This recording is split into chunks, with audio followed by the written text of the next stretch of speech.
system design and the larger views of testing and how all these systems come together. So a bit about me. My name is Rob. I'm an embedded software engineer and I live here in Los Angeles. I like to bike a lot. I like to catch a bunch of live music. There's a pretty big live music scene here, so always something going on. And in the summer, definitely at the beach as much as I can possibly be.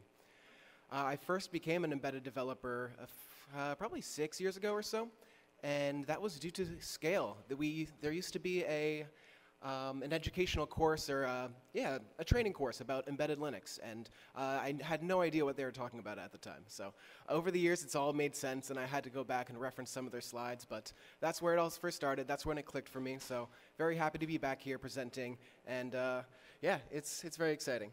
And so I've been in consumer electronics for 7 years, and mostly started out doing front-end development, and then I switched into embedded, and it's been a wild journey, and I haven't looked back.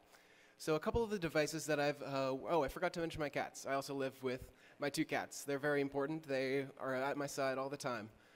And these are a couple of the products that I've worked on. We see on the left, this is a photo-video processing device for portable backup and storage. I got a baby bassinet here in the middle. And a smart baby bassinet helps your baby sleep better. Pretty exciting. And then I currently work for this payment system right here. So this company is called Sense, and we make business management software for laundromats. So this is our flagship payment product that I work on, and it takes credit card payments, it takes mobile payments, and it communicates with the laundry machine and translates whatever payment form you want to tell the machine how to start and when to start. So it gets mounted on the front of laundry machines like this at commercial laundromats, and you can control it remotely with business management software that allows you to understand how much business you're making, where your revenue streams are, and yeah, it's all provides some pretty seamless, I'd say, integrations for small business owners. And it's been very exciting. I've definitely learned way more than I expected about laundry machines, but it's pretty fun. And that's what I love about embedded. Whatever product you're working on, there's so much crazy domain knowledge, but it also is also similar in the way that embedded devices work. So I won't be selling this to you too much more. I will be using this product as the kind of the centerpiece of a bunch of demonstrations, just to guide us through different types of hardware testing. Because although this product is overall pretty simple, and I'll describe it a little bit. So just to give a quick overview of what this device looks like, we've got a Linux system at its core with a few different peripherals. And so we're going to be focusing on testing different parts of this product today while demonstrating different testing techniques. So just a quick summary, we've got a credit card reader that communicates to the Linux host over USB. We also have an LCD display with a touchscreen and a backlight. And we also have a Wi-Fi and Bluetooth module that allows us to communicate remotely. And last but not least, we have the laundry machine interface that allows us to communicate with all sorts of laundry machines, regardless of the manufacturer. We support most of them, and that's where a lot of the complication is, and that's where I will be focusing a lot of the testing effort today. So that is the high-level view of the hardware pieces, and I also want to give a little bit of an introduction to the software system, just because we'll be testing parts of this too. So this is kind of a rough overview of an average, I guess, Linux user space with apps that we've created. We've got a main app, which is handles a lot of the business logic. It handles communicating with our backend and deciding when to talk to the machine and how to talk to the machine, when to process payments, and what to draw to the display. So that coordinates everything. And that has no hardware dependencies. I'd say it communicates over the network, but that's a pretty loose dependency, and I'll get into that a little bit more later. But a lot of the magic happens with the other processes for display management, machine management, and payment management. So payment manager processes credit card payments, reads the credit card chip data, talks to the payment processor, and will then let the other applications know when a payment has been processed. Machine manager translates business level decisions into the language that the machines speak, whether it's serial protocol or if it's just simple digital signals. And the display manager will draw whatever the main app would like onto the display, handle touch events, and handle that accordingly. So we'll be, let's talk a little bit about testing, why it's important. There's so many ways that you could spend your time as a developer. There's a lot to learn, there's a lot to do, but why should testing be one of those? Testing allows us to make sure that our device works according to the requirements and as we've promised customers, stakeholders, as you promised yourself, or whatever project you're working on, we want to make sure it actually meets the goals. Testing also allows you to develop your software before the hardware is ready, which is a common situation with hardware and embedded development. You'll want to be prototyping your software long before hardware is back from the fab, and there's often bugs with hardware too. So you'll want to be able to develop your software, get a head start as much as you possibly can. And so we'll want some ways to simulate the hardware to test our software behavior. This also allows you to remove any dependencies you have on external systems, external appliances. For example, with laundry machines. I work remotely in my apartment, and I don't have space to store every laundry machine we support. So a lot of this has to be done through simulation, and that's when it's also worth our time to it's often worth my time to develop tools and develop automated tests instead of driving to a laundromat, finding one of our customers that might allow us to test out on one of their machines. And testing, I think, brings a lot of joy in creating all sorts of tools, scripts, and automation. So I know I find a lot of joy in a lot of this, and I hope that you all too. So integration testing is one of many forms of testing, but I think it is in a sweet spot of different test strategies for a product. I'd say at the core, you might have unit tests that test behavior within a process or within your application. That tests the smallest bits of logic that you might have in your product. Integration tests, end-to-end tests and UI tests really test the full user flow as if you're using the device as a customer, as a standalone product, and that is also great to verify the user behavior.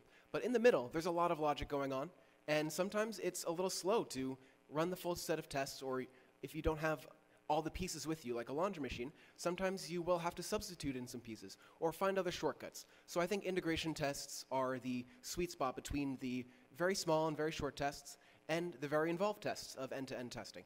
So integration tests allow you to test your modules from a variety of different entry points and exit points. And this all begins by identifying the integration points within your system. I showed the diagram of our product a little bit, and there are so many components in a Linux system. You've got user space processes, you may have kernel drivers, you've got hardware systems. There's a lot to test, and there's a lot going on. So the best way to test is identify the integration points. An integration point is the interaction between two of these components, two or more of these components in the embedded system, and it could be in hardware and it could be in software. Anytime you have two different pieces talk to each other, share data, share information, that is the integration point that is worth focusing on. So for some hardware integration points worth testing, it could be anything physical. It could be any analog or digital sensors you have on your system. It could be any motors or actuators, or regulating power to downstream devices, or regulating your own power. It could be the displays or LEDs or other forms of user feedback. And it could be totally separate embedded systems or appliances. The interactions between these components might be the analog or digital output and the serial communication between these two systems. And the main key for hardware integration points is that it usually involves a physical interaction. It's something you can touch, it's something you connect to something else. So that is a pretty easy way to find where these integration points are in your system. On the software side, software components they take so many different forms. On a Linux system, it is usually a different process, or whether it's your own process that you've created, or it is a system daemon that you're using, like WPA supplicant, let's say, to connect to Wi-Fi. Could also be kernel drivers, whether you've made them yourself, or you're using in-tree or vendor-provided kernel modules. And they also may be network services that you integrate with. Say you have back-end APIs that you communicate with. Network is definitely a little gray area here because it's a little bit external, but it's also a little bit internal, a little bit flexible like software. So interactions between these components might be inter-process communication and the exchanging of data from one process to another. It could be file system operations when your process reads configuration or writes to a database. It could be network communication internally on your system or externally, and so many other different Unix and Linux IPC mechanisms and features for processes to communicate with each other or with the kernel. So the key for identifying software integration points in your system is it usually involves an exchange of data from when one piece of data leaves one component or one process to another. When it, say, leaves anytime you have that exchange of data, that transfer of knowledge, transfer of state, is where you might want to test. So, given this whole system, we have to talk about what we want to test first. There's so much going on here, but we only have so much time, and we want to be very specific about where we test.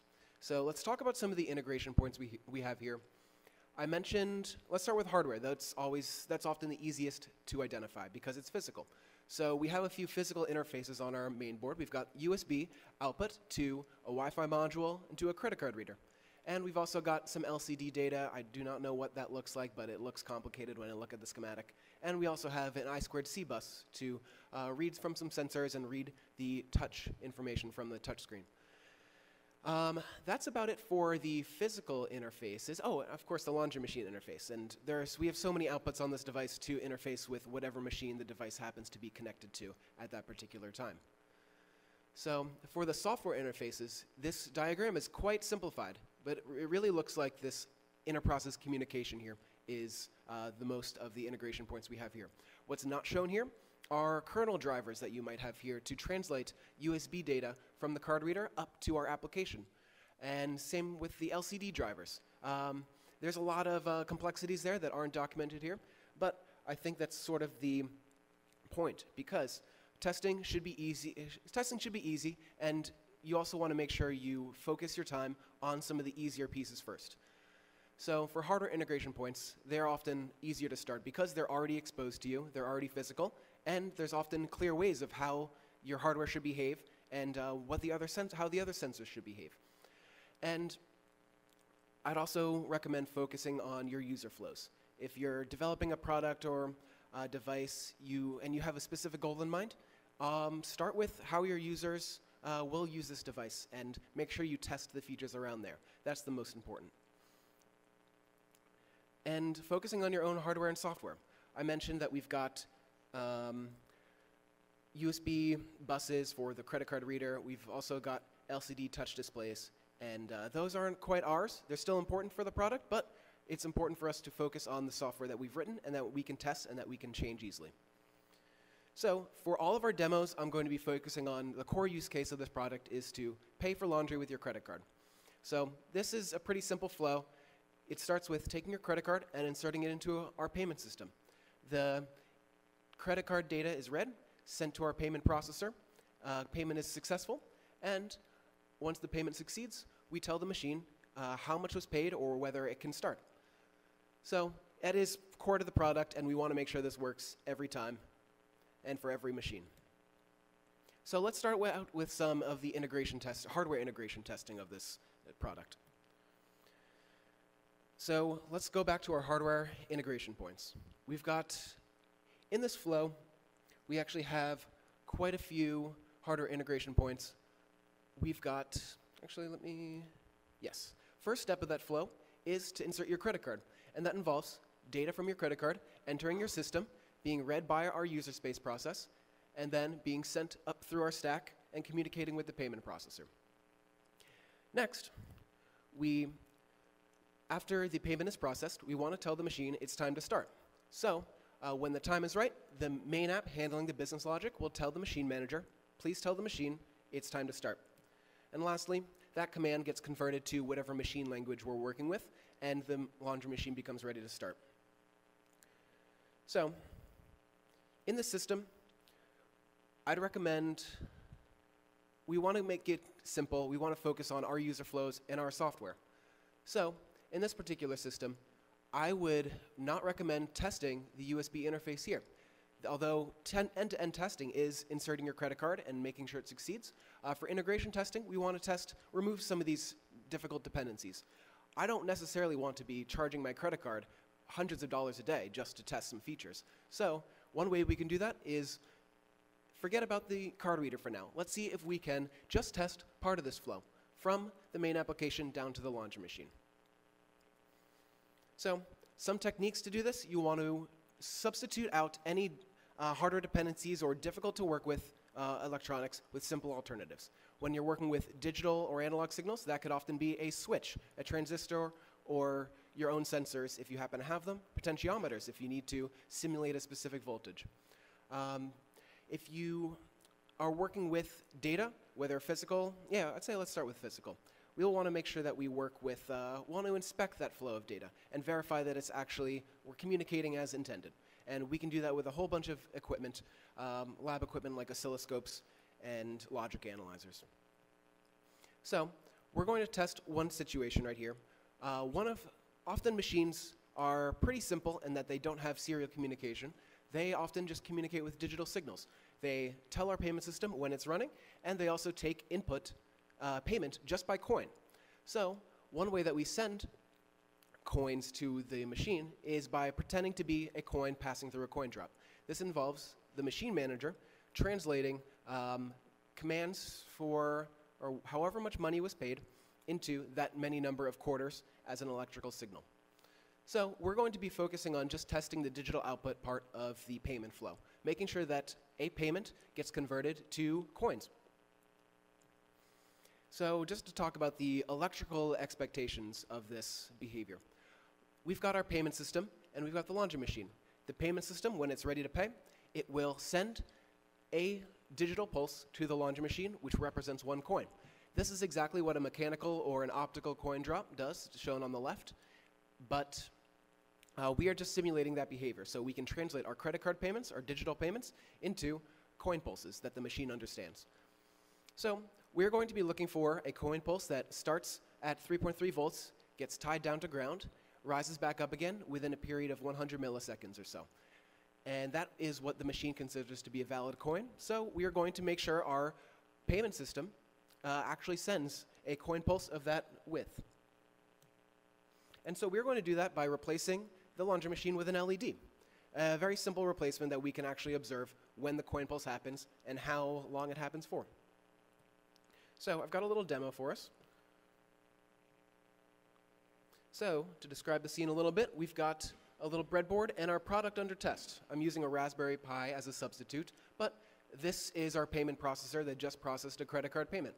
And we would normally be sending this to a machine, but instead we are using the LED as a representation of what the machine, how the machine might receive a coin pulse.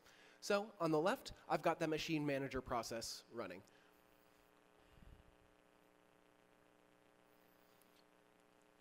And the process starts with receiving commands on standard input, a form of inter-process communication, and we will send 25 cents to the machine. It happened probably very quickly, so we will try it again for a little bit more, and we can watch the pulses happen. We could see the LED flicker a few times there, and that's when the LED is on, the signal is high, and when it turns off for a brief moment, that is when the signal is being tied to ground and no current is flowing. Excellent. So we're going to keep sending pulses and making sure that we are actually sending the correct number of coins.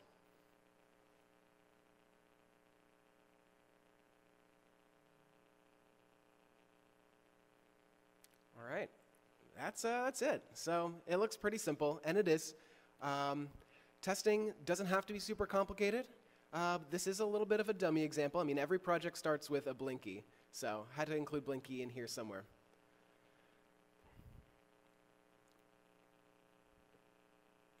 So some machines also communicate serially. Some machines have a pretty complex API for telling the machine when to start, getting the machine state, reading the prices of every cycle that's possible on the machine. And we want to make sure that we can support that form of payment too. So for the payment flow for those kinds of machines, we want to make sure our payment device translates credit card payments into whatever command is required for that laundry machine. So this looks pretty simple. I think just a couple of extra digital signals, but it is a pretty standard UART bus. I'd say each machine is different, but it mostly looks like this. And the penny, our payment device, is constantly communicating with the machines. And so when we want to start a cycle and pay for a cycle, it usually goes like this. Our device asks, what is your status? Are you ready to start? The machine says, not yet. Do you have $1? And then our payment processor gets the credit card payment and says, okay, I got you $1. Let's continue. Machine says, okay, I'm ready to start. It's all in a serial API, a lot of hexadecimal, but that's pretty much the flow, and this happens constantly. So we are going to substitute a laundry machine, in this case, for a USB to UART adapter. This is normally often used for debugging, but can very well, debugging, I'd say Linux systems or embedded devices, getting a console to a device, but this can absolutely still receive and send all sorts of UART data, in this case, Laundry Machine APIs. So I've got a little demo for us as well. Again, on the left, we've got the machine manager. This time, it's modified to speak serially to a machine. And on the right, I'm on my host computer, and I'm using a program just to open up the serial communication port and print out the text. So the right side of the screen is pretending to be the laundry machine. Awesome. So we send a command to input of machine manager. It's to get the state. And the machine responds saying it is idle. And then we will get the price of the laundry cycle. Machine receives the price command and responds with the vend price in cents. All right, we will send a little bit of payment. And we sent 25 cents, and machine acknowledges it.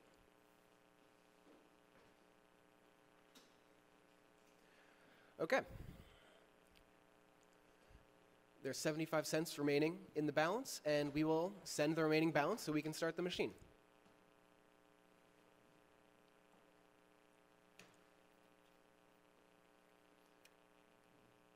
Great, and 75 cents. The price should now be 0. Vend was satisfied.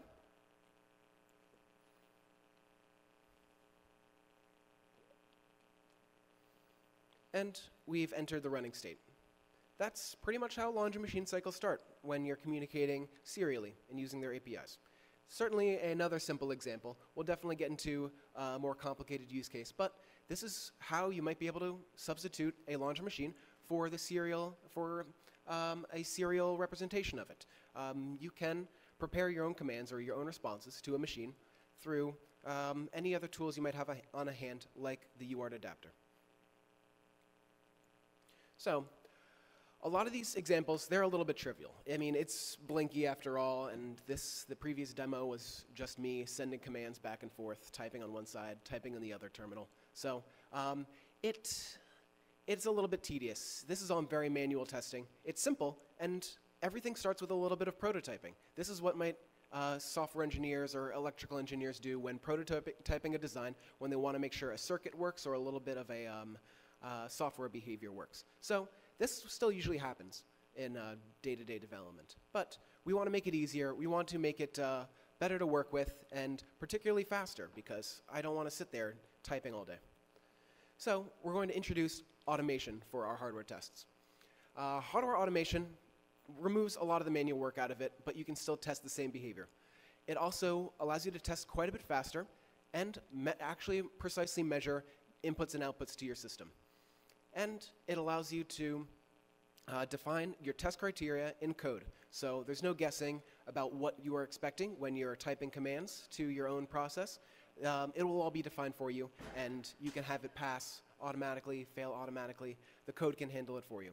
So all these are very huge benefits and reasons for automated testing in manufacturing. We want to make sure we can test devices quickly without operators' intervention, and we want to make sure we can measure signals and measure behavior of our device, that it meets our expectations before shipping out the product. So, some tools to get this done. We've already seen the serial adapter, the USB serial adapter, always incredibly handy for debugging, and a couple of other breakout boards and other helpful devices like this FT232 device. Similar chip, but it doesn't only do UART, it also allows you to translate GPIO, other serial protocols to USB. So definitely a handy tool to have in your toolbox for all sorts of serial and digital communication from a laptop or a host PC. Then there's also all sorts of commercial products that are worth considering for hardware automation. We've got a few logic analyzers here and digital oscilloscopes and other lab equipment here on the right. And on the left, we've got a couple examples of DACs, or data acquisition devices. They're definitely, all these products I'd say are a little pricey. They're definitely in the industrial space, but necessary for certain laboratory settings, industrial automation settings, manufacturing settings. So there's a time and place for them, but Oftentimes, it's for prototyping and software development. These are a little bit out of reach. Very powerful, but sometimes we can get by with a little bit less. So there's often plenty of open source options. It was very fun trolling through GitHub to find different examples of this. Definitely uncovered some great projects out there, particularly for the Raspberry Pi Pico, which is here on the right, a very capable microcontroller that has been used to interface with all sorts of hardware. And in this particular project on the left, it's an open source data acquisition device that extends the Raspberry Pi Pico's capabilities with a DAC, with an ADC, so you can do more precise measurements and actual analog operations that the Raspberry Pi Pico cannot do itself. And you could also, there's still plenty of projects to use the Raspberry Pi Pico standalone by itself for a lot of digital operations. There are plenty of libraries out there for transforming digital signals and digital serial protocols to USB through the Raspberry Pi Pico, and that's what I'll be using today. I'll be using a project called RP2DAC, Raspberry Pico to DAC. And it looks a lot like this, where you've got your host PC running a test demonstration, and it is connected over USB to the Raspberry Pi Pico. And from there, you can attach whatever you would like. Digital input and output, PWM, analog inputs. No analog outputs, but that's okay. Sometimes you might not need it. And from there, the Pico translates any USB commands from your computer into operations to read and write digital signals and analog inputs. So this is allowing our computer to automatically control our hardware being tested. And there we go. Our hardware will now be connected to the system. So we're going to redo this digital output test with the automation instead. So just as a refresher, we are sending coins to the machine when we get a credit card payment. And that coin should be around 100 milliseconds. And there's a lot of wiggle room on the machine, but we want our product to be in spec and precise. So we are going to use a bit of automation to do that as well. And this is where our computer will substitute the laundry machine. So onto the demo. Okay, now in this demo, the breadboard has expanded a little bit. We've got the LED here in the still on the breadboard, but we've also added the Raspberry Pi Pico.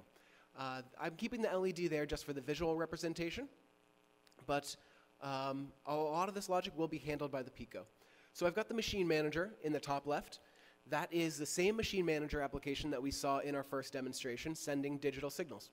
And on the bottom left, we've got the host computer running the test automatically. All right, waiting for a command on standard input. And we'll run our Python host test over here in the bottom left. Cool, it is now waiting for coin pulses, and we will send vend in the top left. All right, we sent vend, and we see a coin was detected. The pulse was 100 milliseconds and change, and we got one coin. Let's try again. Excellent, we got 8 more coins, just as expected. And we'll do it once more.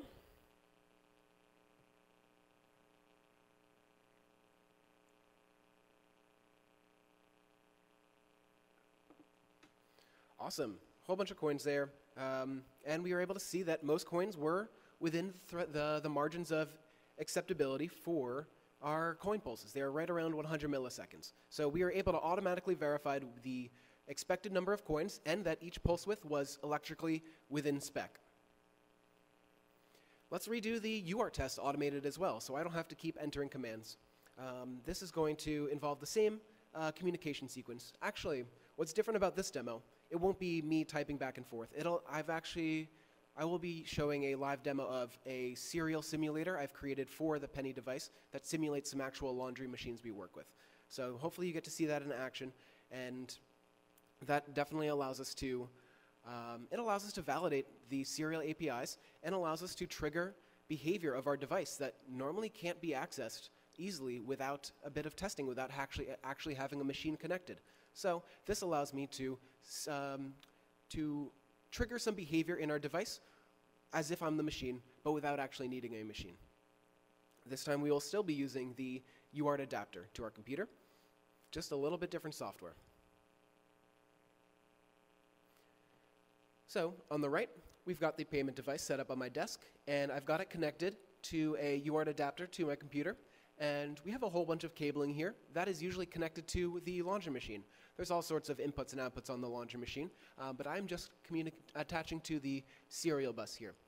And we have a credit card here that I'll use to pay for a cycle. So right now, the payment device is in an error state. It's not receiving any communication from the machine, so let's fix that. On the left is the serial simulator, where I'll be simulating a washer over a serial port. And we see at the end, Centurion is the name of the washer. That is just a control API of a particular type of machine.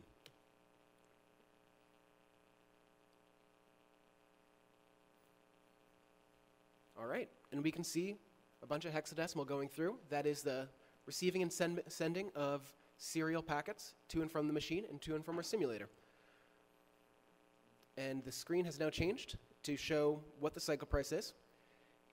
During that time, I also changed the VEN price from 50 cents to $1 on the simulator, and it reflected on the display as well.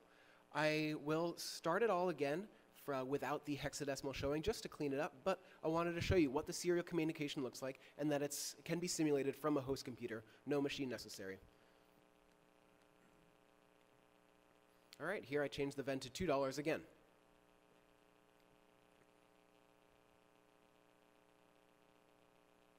All right, removing the verbose flag just to clean it up a little bit to show what the serial simulator looks like and how I can operate it. So we changed the VEN price from 50 cents to $1 and back to $2.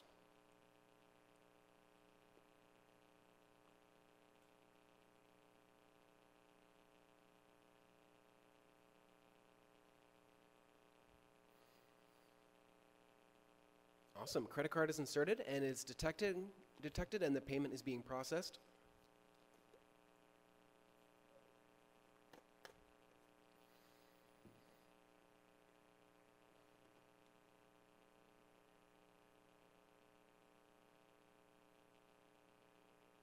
All right, payment succeeded, and we are ready to start the machine. So in the simulator, we will change state from running to start. And now our payment device changed from to its running screen as well, showing there's 15 minutes remaining. So this tool has been invaluable for keeping development momentum going, allowing me to continue developing features for the payment device without having a laundry machine that I depend upon for this particular, for those features. I do want to say a few notes about testing analog input and output. I do not have any demos for that, but it is a huge part of embedded development, and so I think it's worth mentioning at least how you might simulate some analog hardware as well. So analog you'll use for all sorts of audio processing and sensor reading, and also for control systems and motor control. So it is used all over the place, and also very important to be testing as well. So in order to test some of these systems, you'll want to substitute your hardware substitute the hardware with a different voltage source, whether that is a variable power supply that you can control with a knob, or a potentiometer that allows you to fine-tune the voltage to your system. And if you need something very specific or a very static voltage source, you could also use a voltage divider with a couple of resistors just to simulate one specific voltage. And a lot of the industrial products that I mentioned earlier for laboratory testing and automated data acquisition, they often have DACs involved too. You could also use PWM, but those are the automated ways that you might be able to test analog systems as well. So hardware testing by itself has its limits. I've shown a lot of examples of simple electrical interfaces, GPIOs, UART buses, but I'd say this product is pretty simple, and not everything is that easy. So a problem with hardware testing might be that it's very complicated to reproduce whatever you're substituting on a circuit board or on a breadboard. Some things are just complicated and might take more effort than it's worth.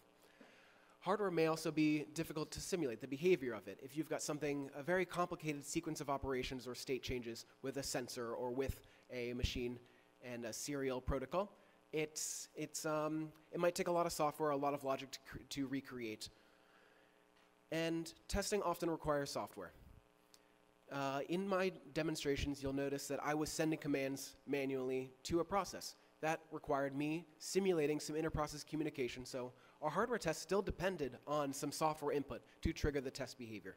So I'm going to talk about that a little bit next, how we can work on the software side to improve the testing experience for hardware.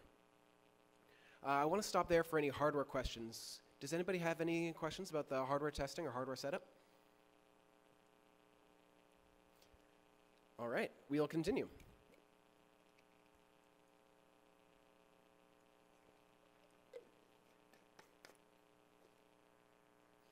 So we'll refer back to our system diagram, and we'll focus on the software pieces this time.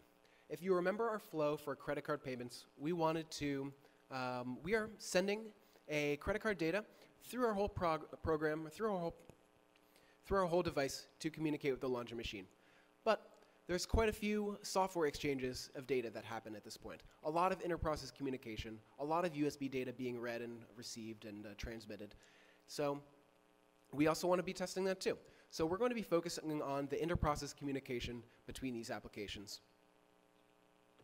So some of the testing techniques that are, actually I think there's also one bit about software that I want to mention as well. When picking integration points or software integration points that are worth testing, remember to focus on your own software and focus on your user flows. So let's say if you want to focus on testing the LCD driver and kind of simulating that communication from the LCD device to your processes. There's a lot of, it's very simplified in this diagram, but there's a lot of internals there that I did not write, I do not maintain, and I just hope it works and use it off the shelf. So it's, instead of trying to simulate the LCD data or simulate input to the LCD kernel driver, always look higher up in the stack, look closer to your software that you're writing and that you want to be testing.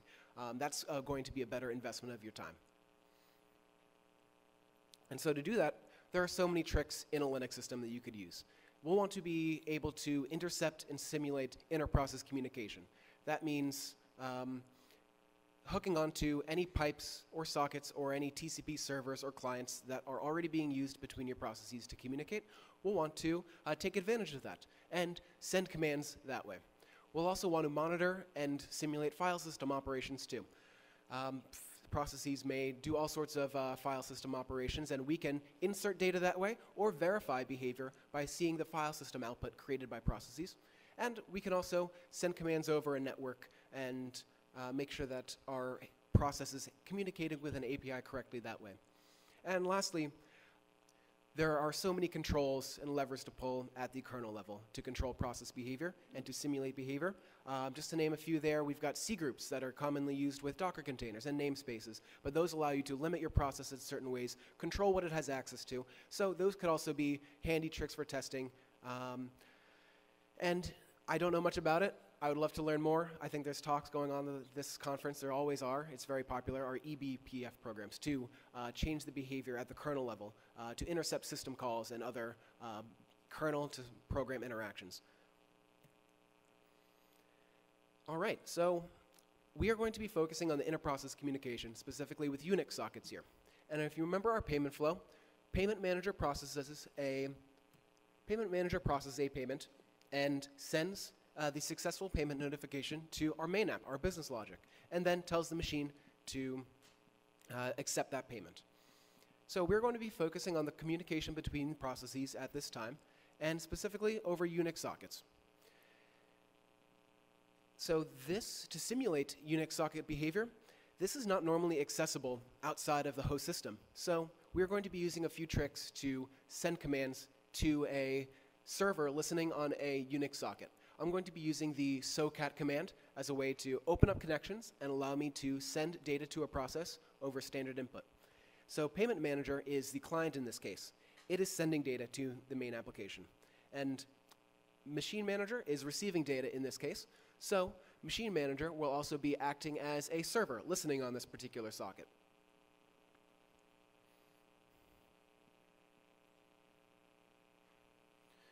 All right, so in this demonstration, I've got the main application on the left. That is going to be serving, hosting a server, and it's also going to be connecting to the main app server, or so the Machine Manager server. And in the top right, we've got the machine manager server waiting for commands to talk to the machine. Bottom right is where I will be starting this interaction. I'll be sending a command over standard input through SOCAT to be received on the left by the main application. And then after that, machine manager in the top right will receive its final command. So the main application is serving and listening for commands, and it's logging the known machine state and the paid balance.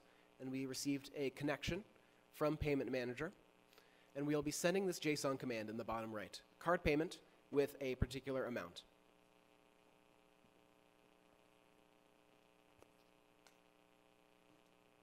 All right, let me pause there to talk about that real quick. We sent a JSON command.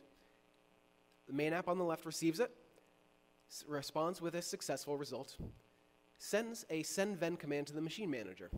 And in the top left, I will now type a response back to the main app.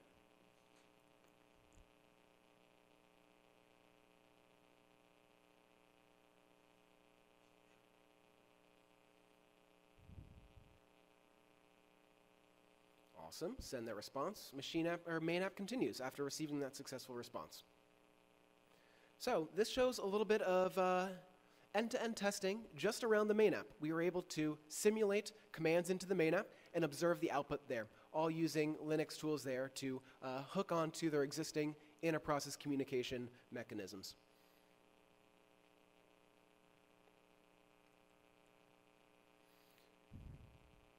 All right. So, given that little bit of software demo and a little bit of background into how we might be able to test software, we're going to combine these two because hardware is a little bit limited by itself, and we still need software to fully automate this and fully control our test. So, we are going to combine these two to do a full automated test from our host computer, begin this behavior, this payment flow from inside of the payment system without inserting a credit card, and verifying the hardware result of sending coins to the machine. So we will perform the same action, send a fake command to our main application, and watch the flow from there all the way down to the hardware level. And remember, our use case is that we are inserting a credit card, payments being processed, and we are sending payment to a machine. So we will be substituting both ends of this with our host computer.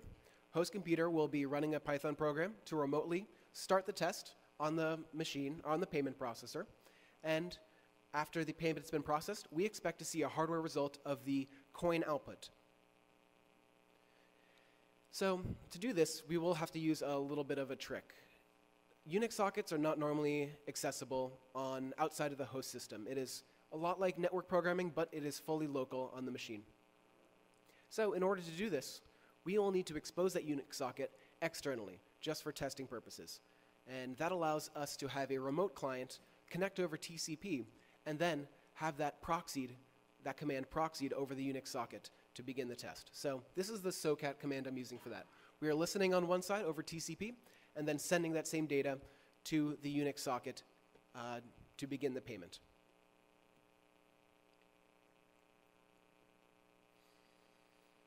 Awesome. So screen is getting quite busy now. I swear we're not adding any more terminals after this. We've got the machine manager in the top left. That is going to be sending our coin output. Actually, let me start from the payment manager because, actually, I'll start with the host PC. That is what's kicking off this entire test and verifying the behavior. Top right is where we are running the test program and where we will start the test and verify the behavior. So on the left is the machine manager in the top left. That is going to be actually receiving the payment and sending out the hardware output of coin signals. And then bottom left is the main application that is receiving the successful credit card payment, telling the machine manager to send coins. And bottom right is the hardware setup of all of this. It is very similar to our previous hardware demonstration. And the only thing that's different about this breadboard is I do have another wire here that was for a digital output or digital input demo as well to test digital input to or simulate digital input to our product. But I didn't include that demo in the presentation, but it will be included in the GitHub repository if you do want to take a look at more testing examples. So let's kick this off. Remember, we're starting with the host test. It's all being controlled in the top right.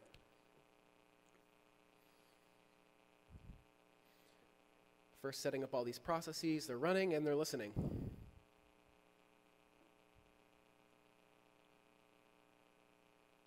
All right, test begins. It all happens very quickly. I'll break it down in a moment.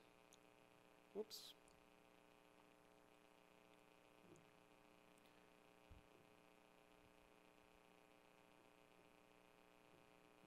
All right, so this is the beginning of the test. We send the card payment machine, or card payment command to the machine, and we see the command was successful.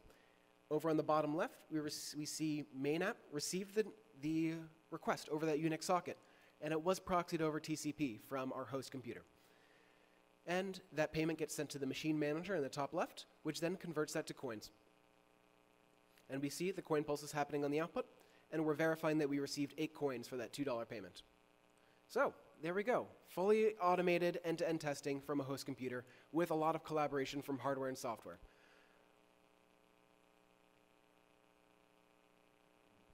So just like hardware, software testing has its limits. And I highlighted that a little bit earlier with the need for SOCAT and that TCP proxy. Software systems are often secured, as they really should be, especially embedded devices. You want to make sure that all these attack surfaces are usually locked down. So systems are usually running secure boot, encrypted file systems, no root access, so you're really locked out from running whatever process you want. Firewalls are not allowing this TCP traffic that we expose for testing as well. So to get around this, to help with automated testing, I always recommend having a dev build with some of these testing features to help facilitate testing. If you have the flexibility of 2 different builds, it can be invaluable for automating your tests. And yeah, it really wouldn't be possible without a little bit of flexibility on the software side. Software systems are also often very tightly coupled. This was definitely kind of a dream design that I showed, that system diagram of nicely decoupled processes. That is a dream to have everything nicely decoupled and nicely tested. It's often not like that. You're often working with inherited code, legacy code, monolithic applications where you don't have clear boundaries between software systems. So it's very important to consider testing at the design phase to make sure testing later on, when it's often an afterthought, is a little bit easier. So considering testing at the design phase will go a long way to making testing easier in the long run. And I'll leave you with a quote from James Grenning, who is the author of Embedded Test-Driven Development for Embedded C. If your code is hard to test, it's not a test problem, it's usually a design problem. That really speaks to the importance of design to allowing your systems to be tested thoroughly. If you are looking for a good book or additional resources on embedded testing, look no further than this book. I've learned so much from it. It is focused on embedded devices, microcontrollers, and C, but there's also a lot of testing philosophy in there. And I've referred to it both for new designs and also there's information to help with processing legacy code or handling legacy code and trying to decouple it so you can test it more effectively.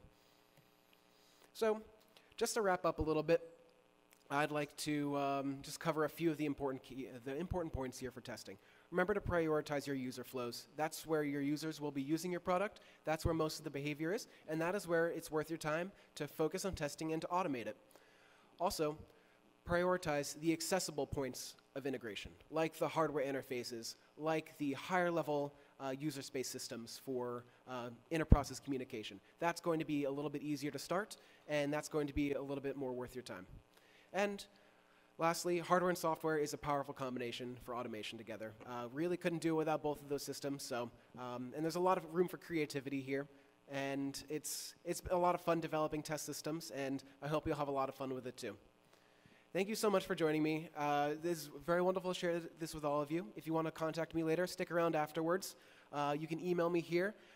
You can find me on LinkedIn too. Email and LinkedIn are probably the best ways to get in touch.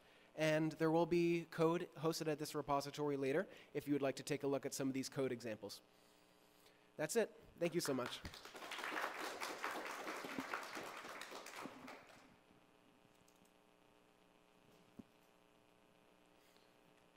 All right, we'll take some questions now. Thanks for all these ideas about testing.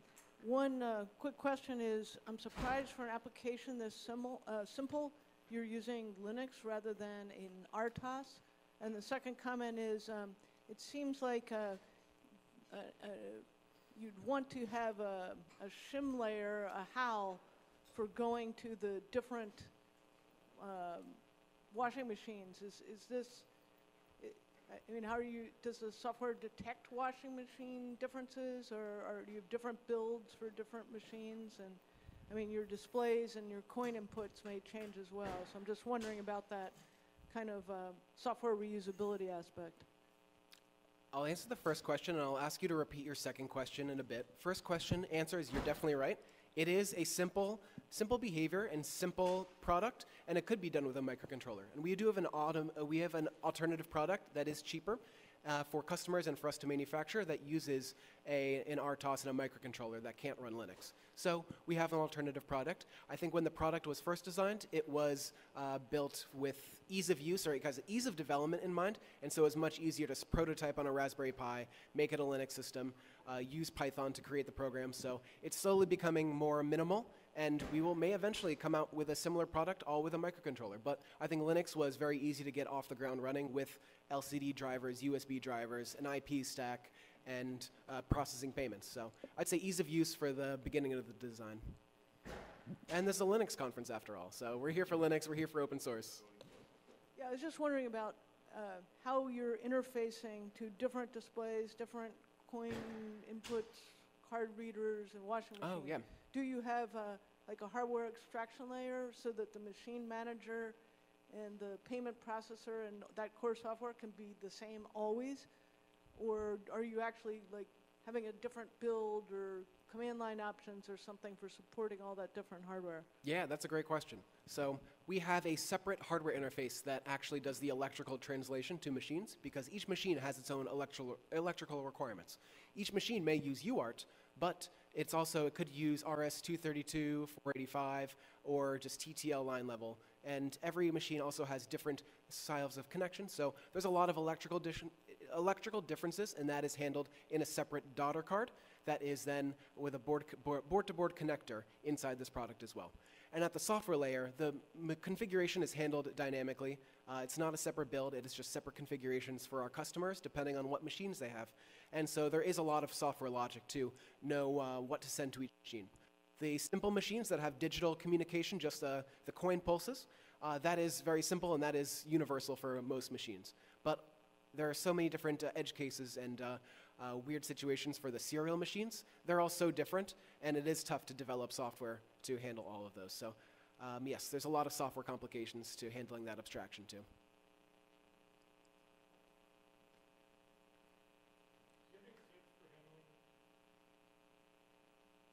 Kind of less than ideal Ethernet connection where it drops packets or is high latency or anything? Oh yes, I mean, Wi-Fi problems they're universal on embedded products. I'm dealing with that with this device right now at work as well. So for testing that, I'd say, do you mean solving it or testing for spotty connections? Okay, one technique that I've used to make sure that my system handles disconnections robustly is using a lot of kernel level features to control network access. With cgroups, I really wish I had more time and more preparation to include a demo on this because it's been a fun tool to make. Using cgroups attached with firewall configurations to automatically close or disallow your drop network packets from your process at the firewall level as they're going out or they're going in. You could do it in either direction. But using cgroups to put your process in a specific firewall route, you can dynamically control how it's communicating over the network, and that allows you to simulate different network situations. If you're going to test even further away, a lot of Wi-Fi routers might allow dynamic programming and configuration of your router. So I would also look at other networking tools that might be able to block at the ISP level, or I guess at that outer WAN level too, if you need to simulate those certain disconnections. So yeah, there's a lot of fun Linux tools you could use. Cgroups, definitely one of them. Firewalls, definitely one of them. We got a question. Oh yes, question right here. Yeah. So I had a question about one of the hardest things that I've encountered in embedded development is managing state. Having a variety of different devices with different states of flash and whatnot, and then attempting to test it in a way that exercises that in a meaningful way. Mm-hmm. Do you have any general advice for managing state of multiple devices in these sort of integration testing contexts? Yes, absolutely. A lot of it is, I guess, managing state during development. I mean, keeping it as simple as you possibly can helps a lot. Although the nicely decoupled system that I described in this diagram gets very complicated when each application has its own state. So trying to centralize your state as much as possible helps a lot. That's why the main application is so important. Having as little state as possible in other systems makes the logic so much easier. They are really just translation processes to your external systems. And having everything routed into that central application goes a long way to having all of your state just in one place. The payment processor, let's say the payment processor doesn't need to go to the main app. The payment processor could just tell the machine manager, hey, there's $2 ready to vend, just send it, please. But it's easier to keep all that information in one location. So there's no communication behind another process's back. So keeping it central, keeping it simple in one location is my best recommendation. And then for testing that, it gets very complicated when you're trying to test all sorts of crazy behaviors and crazy interactions between processes. Some of the tests that I've written to automate things, they become very long scripts. As you trigger a few different inputs, you have to send 5 commands on one interface and 5 on another to get that particular state to happen. So testing it can get quite complicated. I don't know if I have any specific tips right there. Restarting your process or having a clean state, and also just a very specific view, I guess, a very clean understanding of how your product works too. When your product is deterministic and your software is deterministic, it becomes a lot easier to reason about it and to test it too. Hey, Yeah. so I'm curious about a non-functional testing here, namely security. Do you have any recommendation here? Because I'm from your design, for example, you have multiple components, so I'm curious about the security of the communication here, maybe the usage of C and how do you ensure memory safety here, and also maybe the authentication of the communication between systems, if this is possible at all. Yeah, absolutely. Security is a huge consideration with testing, and a lot of these tests would be considered vulnerabilities in a production device. Being able to tap into your inter-process communication, usually not possible. It should not be possible. So to do this, you would need some sort of dev build. But to test the security of it, I would say, I'm not actually very familiar with security testing and penetration testing of devices. I do it a little bit for my own, own devices when I want to verify, all the ports are closed and I cannot SSH, I cannot get root access, but at a high level. I have often worked with security consultants who are a lot more well-versed in exploring a product and identifying vulnerabilities. But always rely on the kernel features and kernel features for limiting access by users, by groups. Make sure your firewall is locked down and that you can't allow access in this way. There's also other ways to handle inter-process communication that don't allow other processes to attach to named sockets like this. You could have processes fork from one another, and those pipes can be inherited as file descriptors as well. So that is not a named socket or a named pipe that you can tap into. So I'd say use a lot of these other tricks to keep state internal or keep access internalized, inaccessible to other users or other processes that don't have the privileges. And what about the physical connections? Is there any way to authenticate the signals that are coming from a component to other component? There are, although I'd say in a lot of these cases, specifically for the laundry device, it is quite simple and usually not. There's definitely some application level stuff you could do. I'd say it's mostly application level for a lot of these digital signals and serial communication. And at the network level, always use mutual TLS certificates, which is common with AWS IoT and other IoT brokers. Make sure you are using TLS authentication. Even internally for network communication, if you're using TCP, you can also open up connections to other processes and have mutual TLS to authenticate processes as well. So I'd say always use TLS for network communication if you want to be super secure, even internally, but definitely externally as well. Yeah. All right, any other questions? Awesome, very awesome questions. Thank you so much. Please reach out if you have any others.